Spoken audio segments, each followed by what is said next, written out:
आज हम Donald Trump और भारत के रिश्तों की जो उलझी हुई कहानी है जी उसे थोड़ा समझने की कोशिश कर रहे हैं। बिल्कुल। हमारे पास जो भी जानकारी है उसके आधार पर ये देखेंगे कि ट्रंप के हाल के बयानों और फैसलों का भारत पर क्या असर पड़ रहा है, खासतौर पर व्यापार, ऊर्जा और वो जियोपॉलिटिक्स के लिहाज से।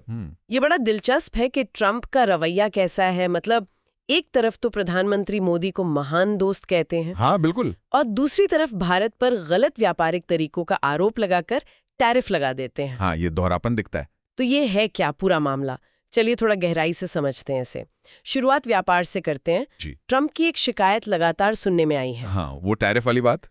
कि भारत अमेरिकी सामानों पर, जैसे मोटरसाइकिलें हैं या टेक प्रोडक्ट्स, उन पर बहुत ज्यादा टैरिफ लगाता है, 50 से 100% तक। जी सुनने में तो ये भी आया कि उन्होंने कहा, आप मेरे दोस्त हैं पर आपने हमारे साथ ठीक बर्ताव नहीं किया। और ये भी कि भारत हमसे जो भी चार्ज करेगा हम उनसे वही चार्ज करेंगे। बिल्कुल। और देखिए, ये सिर्फ बातें नहीं रही, उन्होंने एक्शन भी लिया। अच्छा, अप्रैल 2025 में भारतीय सामान पर सीधा 26% का फ्लैट टैरिफ लगा दिया गया। 26%? हाँ, और वो रुके नहीं। 30 जुलाई 2025 तक तो इसे और बढ़ा दिया।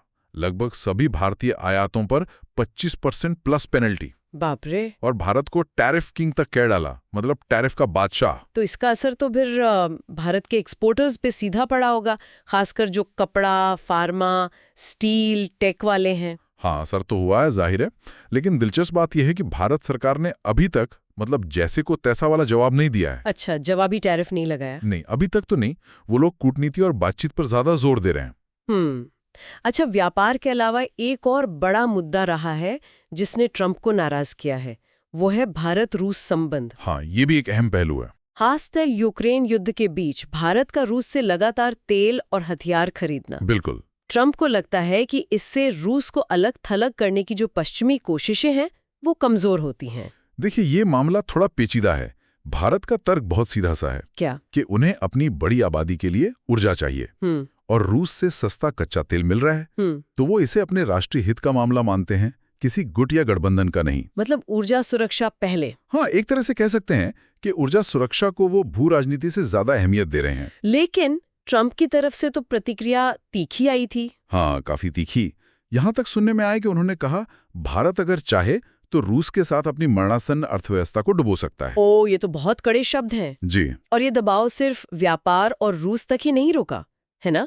अमेरिकी फंडिंग पर भी सवाल उठे थे। हाँ बिल्कुल। ट्रंप ने भारत में जो लोकतांत्रिक कामों के लिए अमेरिकी मदद जाती है, खासकर यूएसएआईडी, हाँ, यूएसएआईडी, उस पर निशाना साधा। फरवरी 2025 में ये बात आई थी कि भारत में वोटरों की भागीदारी बढ़ाने के लिए लाखों डॉलर क्यों दिए जा रहे हैं। अच्छा। और इसे उन्होंने धोखाधड़ी कहा। सवाल उठाया कि हम उस देश में चुनावों को फंड क्यों करें जो हम पर 100% टैरिफ लगाता है। और इसी के साथ प्राइवेट कंपनियों पर भी कुछ दबाव दिखा, जैसे एप्पल भारत में आईफोन बना रहा है। हाँ बिल्कुल। ये आलोचना सिर्फ सरकारी मदद तक नहीं थी। ट्रंप ने एप्पल जैसी बड़ी कंपनियों को भी घेरा कि वो अमेरिका के बजाय भारत में क्यों बना रही हैं। जी, धमकी दी कि अमेरिका में जो आईफोन या टेक उपकरण नहीं बने हैं उन सब पर 25% आयात शुल्क लगेगा। संदेश साफ था, अमेरिका में बनाओ या कीमत चुकाओ। बिल्कुल, ये उनकी वही अमेरिका फर्स्ट वाली नीति का हिस्सा लगता है। मकसद है कि मैन्युफैक्चरिंग वापस अमेरिका आए।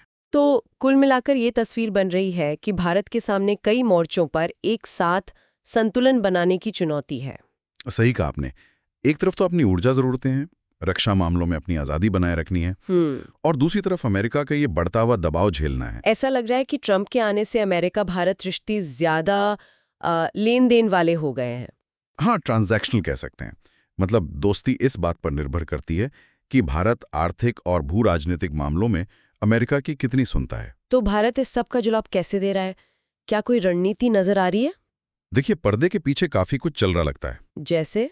भारत चुपचाप व्यापार समझौतों पर बातचीत आगे बढ़ा रहा है। अच्छा। यूरोपियन यूनियन के साथ रिश्ते और मजबूत करने की कोशिश हो रही है। अच्छा। और शायद अमेरिका पर निर्भरता थोड़ी कम करने के लिए दक्षिण पूर्व एशिया और अफ्रीका के जरिए कुछ नए व्यापारिक रास्ते भी तलाशे जा रहे हैं। तो आज हमने देखा कि कैसे डोनाल्ड ट्रंप के बयानों और उनके कदमों ने भारत के सामने एक नई और काफी जटिल स्थिति खड़ी कर दी है। हाँ, व्यापार हो, रूस से रिश्ते हों या फिर घरेलू मैन्युफैक्चरिंग का मुद्दा हो, चुनौतियां कई हैं। और यहाँ एक बड़ा सवाल भविष्य के लिए भी खड़ा होता है। बिल्कुल, कि क्या अमेरिका का ये जो बढ़ता दबाव है, ये भारत को भविष्य में अपनी विदेश और व्यापार नीतियों में और ज्यादा आत्मनिर्भरता की तरफ धकेलेगा? या फिर विविधीकरण की तरफ, मतलब अलग-अलग देशों से रिश्ते बनाने की तरफ? हाँ, ये सोचने वाली बात है। इसका असर लंबे समय में दिखेगा। आज के इस विश्लेषण में हमारे साथ रहने के लिए धन्यवाद।